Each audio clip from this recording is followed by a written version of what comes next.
Nagpapasalamat kami sa mga sandaling ito sapagkat sa kabila po ng kasamaan ng panahon, binigyan niyo kami ng kakayanan na makaparito upang muling makipag-iig sa inyo sa pananalangin.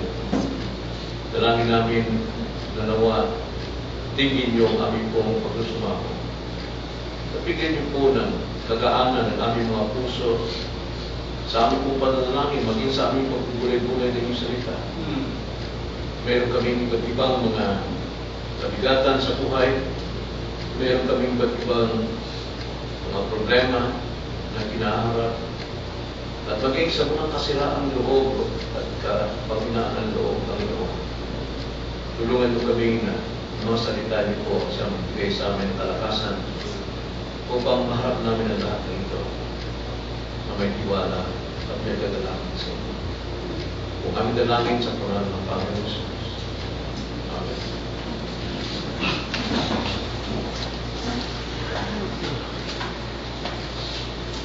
Buksan natin ang ating mga Bible sa Psalms chapter 5. Buong chapter ang ating tatalakayin sa mga susunod na mga linggo. Ngunit ang ating pong unahin ay ang verses 1 hanggang 3. Ganito po ang sinasabi. Give ear to my words, O Lord. Consider my groaning. Heed the sound of my cry for help, my King and my God. For to you I pray. In the morning, O Lord, you will hear my voice. In the morning, I will order my prayer to you and eagerly watch. Muli, Lord, aming dalangin, bigyan mo kami ng iwanag ng kaunawaan ng inyong mga salita upang dito po namin maibatay ang aming pong panalangin ngayong gabi. Kung kami dalangin sa pangalan ng Panginoon Jesus. Amen. Chapter 5 ng Psalms, ito po ay isang awit tungkol sa discouragement and depression. Kaya na ang loob at kasiraang loob. Maraming dahilan ang pagkakaroon ng discouragement at depression. Ngunit kadalasan, discouragement ay nangyari sa kabiguan. Kabiguan sa mag-asawa, kabiguan sa pamilya, kabiguan sa trabaho, kabiguan sa kalusugan, at maraming pang iba. Dahil sa kabiguang ito, bumabagsak ang puso ng mga mananampalataya. Talagang naranasan nila ang discouragement and depression.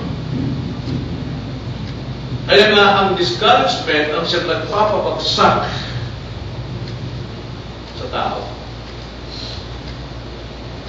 Dagdag pa, kapag ang isang tao ay nabigo at siya ay punong-puno ng kasiraang loob, may mga kaaway na tuwang-tuwa kapag ikaw ay nalulugmok.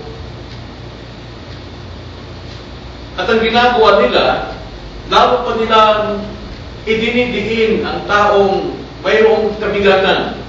Idinidiin sa lupa, pinagtatawanan. Kung may taong biyasa sa ganitong kalagayan, walang iba kundi si David. Si David ay nagkasala. At dahil sa kanyang pagkakasala, tuwang-tuwa yung mga tao na pilit siyang ibinabagsak lalo. Lalo siyang sinisiraan. Idinidiin siya ng kanyang kaaway kaya hindi maalis kay David na siya ay totoong ma-discourage sa kanyang buhay. At ito, isinulat niya ang Psalms 5 dahil punong-puno siya ng kasiraang loob. Discourage siya sa kanyang sitwasyon. Kung ating papansinin ang simula ng chapter 5 ng Psalms, yung superscription, ibig sabihin yung sulat na nauna, pansinin niyo ang pagkakasabi. Ewan ko lang sa Tagalog kung meron niya. Ang sabi, for the choir director, for flute, accompaniment, a psalm of David. Sa Tagalog dyan ay salim ng flauta. Naulam natin, Psalm 16:23, ang tinutugtog ni David ay arpa at hindi flauta. Bakit? Dahil sa kabigatan ng kanyang puso, because of his discouragement, hindi niya kayang tumugtog ng arpa. Kaya iba ang tumutugtog habang sinusulat niya ang salmong ito. Kaya ang salmong ito ay punong-puno ng damdamin, full of emotions, dahil sa bigat ng puso ni David. Ngunit ayon kay David, sa kanyang mga salita at sa kanyang ginagawa, ang susi sa pintuan upang makalabas sa discouragement ay ang panalangin at pagsamba. Kaya mapapansin natin dito sa Psalms 5, naglalaman ito ng panalangin at the same time, worship. Ngunit ang panalangin dito ay palagian. Walang tigil na panalangin at walang tigil na pagsamba. Tignan natin, ang unang susi ni David sa pinto palabas ng discouragement, walang iba kundi ang kanyang panalangin.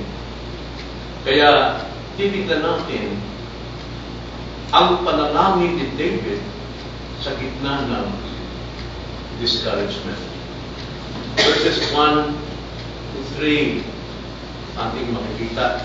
Mayroon ditong tatlong katangian ang kanyang panalangin na siyang nagparakas sa kanya, na siyang nagbigay sa kanya ng daan upang makalabas sa gitna ng discouragement.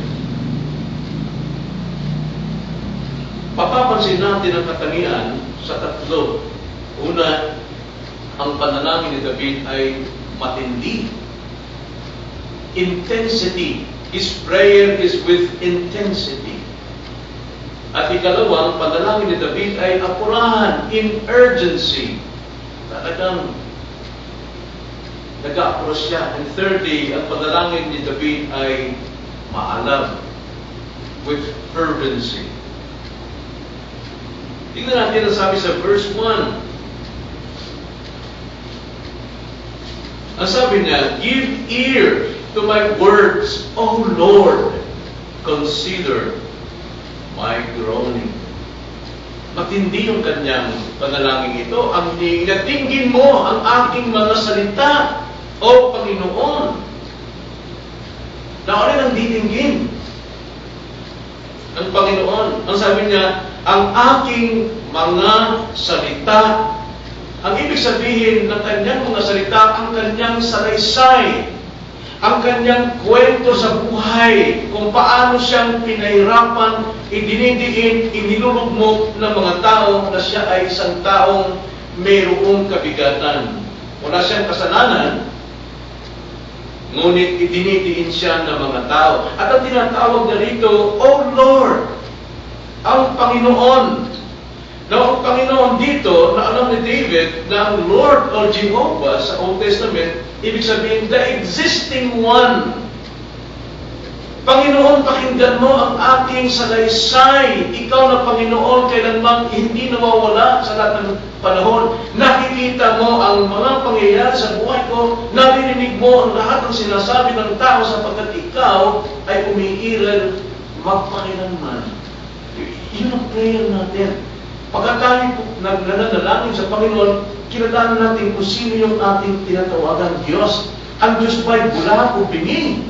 Hindi. Ang Diyos natin, He is the existing one. Ang eternal Savior natin sa lahat ng ating kalagayan.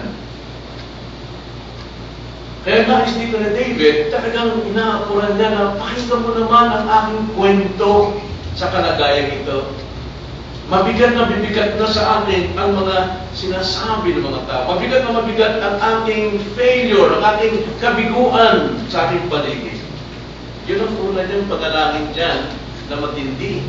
Ikalawang matindi niyang panalangin, and sabi niya, consider my groanings. Tignan mo ang aking panaghoy. Tignan mo ang aking pag-unol. Unawain mo ang aking panaghoy. Ano po yung panaghoy? Kumbaga sa ibang salita, meditations. Meditations sa mga Hudyo, kapag sila nag-meditate ng word, sila nagsasalita ng pabulong, kalmo na reklamo. Pero kanilang inilalabas kung ano yung kanilang gustong sabihin. Si David, sa kanyang panalangin, nananaghoy siya, nagme-meditate siya. Kaya sabi niya sa Panginoon, consider my groanings. Tignan mo ang aking panaghoy, ang aking loob. Na alam natin, ng Diyos ang nakakaunawa ng panaghoy. May isang pangyayari sa 1 Samuel na mayroong panaghoy sa panalangin. Alam niyo kung sino yun? Isang babae. Mabigat ang kanyang loob. Hinahamak siya ng kanyang karibana sa Bedena. At isa pa, wala siyang anak. Ang isang babaeng walang anak noon, isang taong may dusta, mababa siya. Kaya yung kanyang panaghoy, talagang sinasabi niya sa Panginoon. Kaso lang, ang taong nakakita sa taong nananaghoy, inasisiraan yung bait, hindi kaya lasing. Yun ang pagkakasabi ni Eli. Kaya sabi ni Eli, tigil mo na yung pag-inom mo ng alak. Pero sabi ni Hannah sa chapter 1, verse 13 and 16, o kung saan ituring ng ang iyong alipin na isang lasengga. Hindi ako lasing. Ako'y nananaghoy sa bigat ng ating puso, sa ating kalagayan. Ito yung sinasabi ni David, consider my groanings. Kaya narinig ko sinabi ni Sally, nang malaman niya yung kanyang kalagayan, umiyak siya. Ay, umiyak siya. Pero yung kanyang groanings, yung kanyang palaghoy, lumabas sa kanyang luha. Mabigat siya. Pero ang sabi dito ni David, O Panginoon, alam mo lahat. Hindi ka natutulog, hindi ka pumipiknik. Alam mo lahat ng ito. Kaya, apurahan siya eh. I mean, talagang matindi yung prayer niya. Siyempre, nandun siya sa gitna ng kabigatan, kasiraan ng loob. Hindi ka pa mag-pray na matindi. Pray then. Talagang manalangin ang buong buo sa Diyos, sa Panginoon, the existing one. Then ikalawang prayer ni David, sa verse 2, panalangin niya ay apurahan in urgency. Urgent. Napakalaga. Apurahan. Ang sabi sa verse 2, heed the sound of my cry for help, my King and my God, for to you I pray. Sabi niya, urinigin mo, hindi lang basta pakinggan, kundi urinigin mo ang ating iyak. Nakikita ng Diyos yung iyak. Pero nais si David, yes Lord, you know my cry, but urinigin mo. Heed the sound. Yung tunog ng aking pag-iyak. Punong-puno ng damdamin si David dito. Ang sabong ito is full of emotions. Talagang apurahan in urgency yung kanyang panalangin. Now, sabi ni David, alam natin na last time may pag-aral tayo ang iyak ng isang nananalangin na mayroong pag-aapura ay tulad ng iyak ng isang sanggol. Na alam natin ang iyak ng sanggol ay hindi maaaring mapabayaan ng magulang. Nababagbag talaga ang puso ng magulang kapag ang kanilang minamahal na anak ay umiiyak. Ganon ang iyak ni David. Kaya ganon din ang sabi niya, uninigin mo, O Panginoon, ang tunog ng aking panalangin. Ganon ang ni David, hindi siya pabayaan ng Diyos sa iyak pa lamang. Napakalaga nun. Cry for help. At ang sabi pa rito, inangkin niya, inako niya ang Diyos na gustong makinig sa kanya. Ang sabi niya, dalawa, my King and my God. Unawain mo ang tunog ng aking iyak, O Soberano. Hari, O Soberanong Diyos. Magagawa mong lahat. Walang imposible sa iyo because you are sovereign. King. Kaya mong iutos ang lahat ng bagay. Amen. Kaya mong iutos lahat ng kalamnan upang ito ay mabuo sa ayon sa iyong kalooban. Bagamat siya hari, alam ni David kung anong kapangyarihan ng hari, kung ano yung utos niya, sunod at lahat. Walang maaring umatras o sumalungat. Kaya ang tawag niya sa Diyos, you are my King. My King. Sovereign God. At ang sabi niya, God. Ikalawang sabi niya, kanyang Diyos. Na ang Diyos dito ay hindi singular, kundi Elohim. The full deity of God ang kanyang tinatawagan.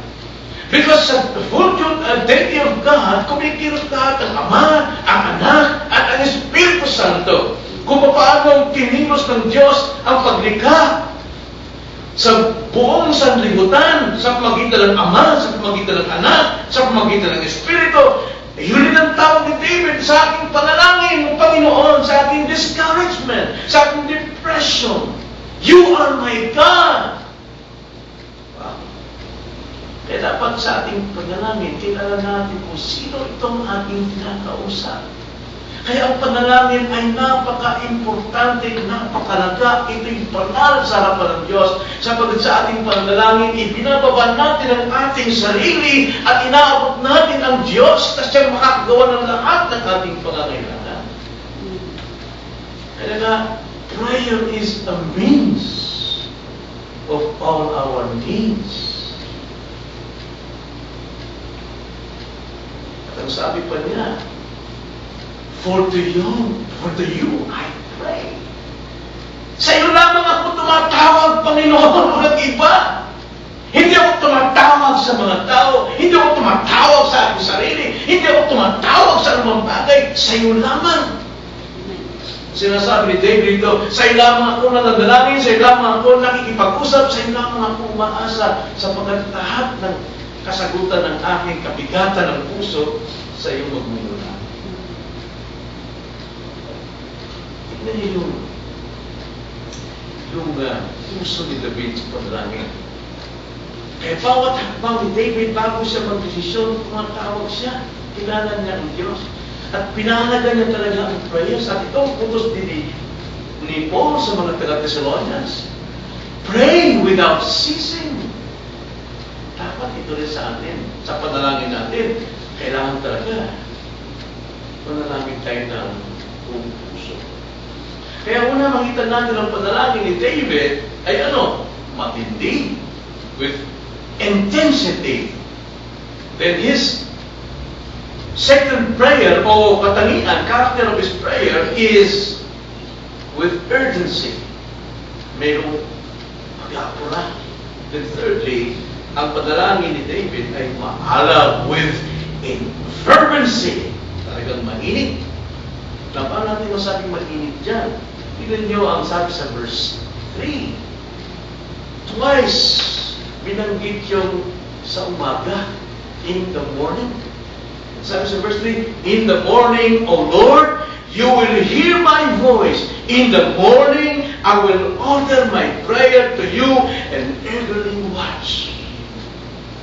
Alam niyo sa salitang Hebreo, kahit na sa Greek, kapag ka isang salita ay naulit ng 2 beses, ibig sabihin, napakalaga nito. Dapat nating pagmasdan. Kaya kung si Jesus Christ magsalita, Verily, verily, I say me. Sinasabi ko sa inyo. Ganon si Kristo. Ibig sabihin, mahalaga yung kanyang sasabihin. At si David, dahil sa kabigatan, kasiraan ng kanyang puso, sa kanyang discouragement na ito, gusto niya ipakita sa Panginoon, Lord, napakalaga dito. In the morning. 2 beses. Bakit? Dahil sila ang loob. David. Parang na-feel niya, failure na sa buhay niya sa kanyang pagiging hari. Failure siya sa kanyang buhay.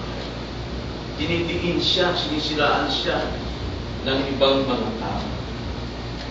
At ang sabi pa niya doon sa sinabi niya, early in the morning, O Lord, you will hear my voice. Continuing yan eh. Every morning, sabi ni David dyan, walang katapusan, marinig mo ang aking boses.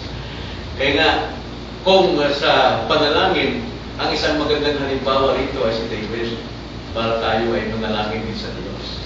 Every morning. Lagi niyang pinaparinig ang kanyang boses. Naniniwala ko rito pag nanalangin si David, talagang sinasabi niya, sabi ko rin, meron siyang parang ako'y. Nananabi talaga. Binabanggit ka sa kanyang langit. Purihin ka, Panginoon, sa mga kanito. Napakadakila ninyo sa kabila ng aking problema, Panginoon. Ikaw pa rin ang aking tinatanaw. Ang aking Panginoon, the existing one. Ang aking hari, the sovereign one. Ang aking Diyos, the deity, the three persons in one God. Pero sabi niya, in the morning, yung second morning, sabi niya, in the morning, I will order my prayer to you and eagerly watch.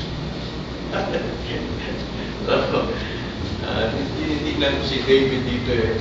Bakit na sinabing, I will order my prayer? Mayroon bang restaurant noon? Diba? Kasi, alam natin, kapag ka mag-o-order ka eh, sa restaurant yan palagi, di ba? Pero yung termino ni David dito, binibigyan na tayo ng magandang paliwanag at larawan kung paano natin inilalatag ang ating panalangin tulad ng isang taong kakain sa restaurant. Na anong silbi kung pupo ka ron sa restaurant hindi ka mag-order ng iyong makakain? Diba? So, ilalatag, ibig sabihin, mag-order ka. At ang sabi pa rito, pag umorder ka, sabi niya, in the morning, Lord, in the morning, I will order my prayer to you and eagerly watch.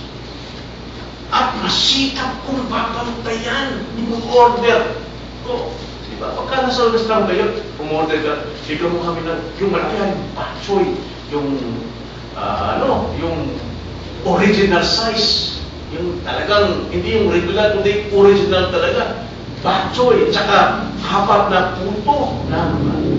Pag-order mo yun, titignan mo yung waiter kung saan pupunta, mapantayan mo yun. Tapos titignan mo yung, di ba, sa counter, pinagawa pa nila yung order ko. Pinapantay mo yan. At inaasahan mo, hindi magtatagal. Dahil pag nagtagal, naiinis ka. Di ba? Pero, kahit di pumagal, gutom ka. Tinabantay mo talaga na alam mo, yung in-order mo, hindi maaaring, hindi pupunta sa mesa mo. Ganun si David kumagpray. Pag naglatag siya, pag naghahain siya ng kanyang order, request sa Panginoon, binabantayan niya itong mahigi sa buong maghapon na ito'y kanyang matatanggap. Isa sa atin kapag nag-pray tayo, bahala niya. Hindi natin ini-expect ang Diyos na sasagutin ka sa buong maghapon. Kaya nga, with fervency of prayer, because alam niya, God answers prayers. Kung ikaw ay discouraged ngayon, silang loob mo, ito ang prayer of David. Ito yung susi ng pintong palabas sa discouragement. You can be victorious over discouragement. Anong susi? Prayer. Prayer na ano? Unang-una, matindi. Hindi biro. Tapos, with urgency. and then maaga. So, tatlong lesson na makikita natin dito. Kasi unang-una, yung kahalagahan ng paglatag ng ating order sa panalangin. Napakahalaga ito. Ang iyong prayer order, dapat mong bantayan. At dapat mong masdan ang sagot ng Panginoon. When you pray, sabi ng Jesus Christ, believe that you have already received and you shall receive. Paniwalaan mo na natanggap mo na at matatanggap mo. Kasi yun din yung magpapalakas ng ating pusong sila kapag may problema, na mayroon tayong expectation, may hope doon sa ating panalangin sa Panginoon. That encourages us. Pero kung wala kang paniniwala na ang Diyos ay sasagot, bagsak pa rin ang puso mo dahil hindi ka naniniwala sasagutin ka ng Panginoon right there, on that time. Mahalaga ito na kapag tayo nanalangin, pasdan natin at hintayin natin. Expect. Maaaring hindi ngayon, bukas, but still expecting. Dapat umaasa tayo palagi.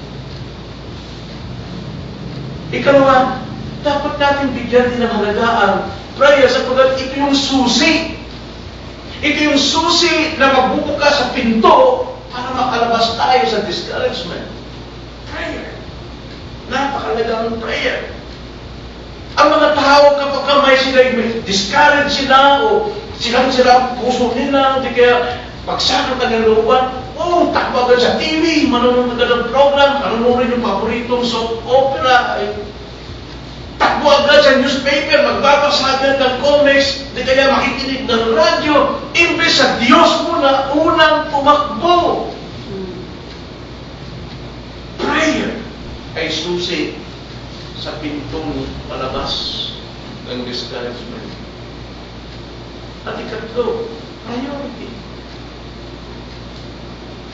Kailangan na natin ang prayer ang siyang maging priority sa lahat ng ating gagawin sa buhay. Critical ang prayer upang daigin ang discouragement na sumisira ng ating puso. Remember, kapag tayo ay discouraged at nanalangin tayo sa Panginoon, kausap natin ay ang Panginoon, the existing one, the King, the sovereign one, the God, ang Diyos, the Trinity. Yan ang dapat nating maging priority. Una, dapat sa lahat ng ating hakbang, every morning, and prayer. Ito po ang tinuturo sa atin ngayon. Ang salita ng Panginoon. Tayo matalangin. O Panginoon, kung minsan hindi namin nararamdaman ang katindihan sa kaapurahan at kainitan ng aming panalangin sapagkat lumalabas lang sa ating labi ng aming pong mga order o prayers, Lord. Wala kami pagtitiwala. Hindi namin minamasdan ang inyong kasagutan bilang ikaw, the existing Lord, the existing one, bilang hari na may kontrol ng lahat ng bagay.